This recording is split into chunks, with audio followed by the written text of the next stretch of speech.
everybody, Chad with Nobody Else's Auto. We are here in Minden, Nebraska at Pioneer Village. Now we're going to look at some trucks. We've looked at a ton of cars, ton of other cool stuff here. We're in one of their truck buildings right now. So we're going to check out some trucks. Once again, just like everything else in this museum, chronological order, oldest to newest. Tells the story of how things progressed and evolved in everything from lawnmowers to trucks. So we'll start with this row of trucks. Over here, clear back to a wagon. Literally horse-drawn wagon, carried barrels, drums, whatever you needed.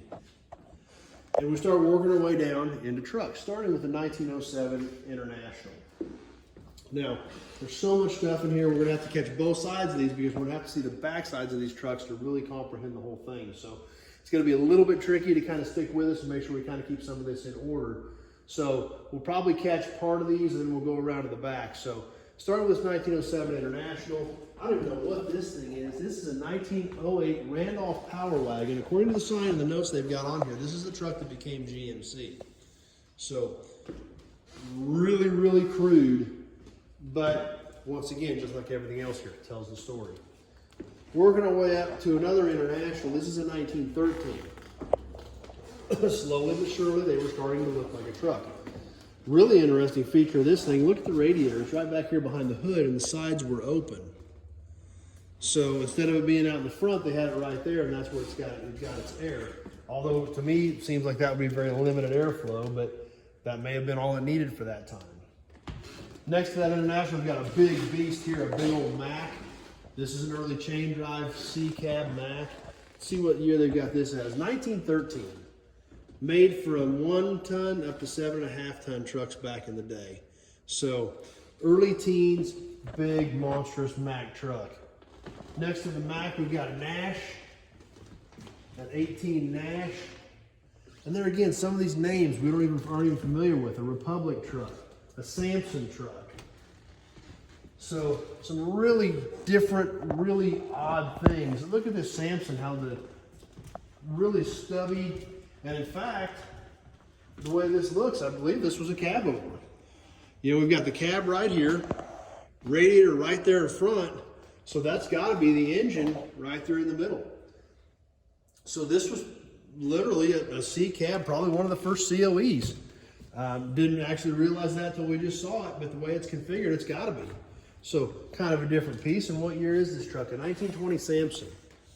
Definitely something kind of different. Now, to really take these trucks in, let's work our way around the back. Tons more trucks down there we're going to catch, but these really early trucks, this stuff was tried to be so heavy duty, but they didn't really know how to do it. So before we get into the other trucks and get a little newer, I want to swing around to the back, check out the backs of some of these big, monstrous, really early trucks, just to see how they did it. So we'll come on around the back of the old wagon here. Let's see how they did heavy-duty trucks back in the day. You know, we started with this really early International. It was a really big wheel, but it was still a wooden spoke wheel. It's only going to handle so much weight. Wooden beds. Same thing with this one, all wooden body. Wooden body on this one. Our wheels, obviously, we're getting some steel in them, getting a little heavier duty. But here's the one I really wanted to look at, this big C-cab Mack, chain drive Mack. Look at the size and the scope of the chain and the sprockets on this thing. This was a beast. For the early teens, this was a monster. Heavy duty wheels with steel and solid rubber. However, they still appear to be wooden spoke.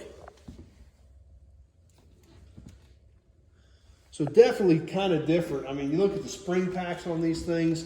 Look how thick they are, how many leaves they've got in those springs. We can really get a good scope of the size of that chain from back here. And this had chains on both sides. So it was a dual chain truck that powered each rear wheel. So that truck is a beast.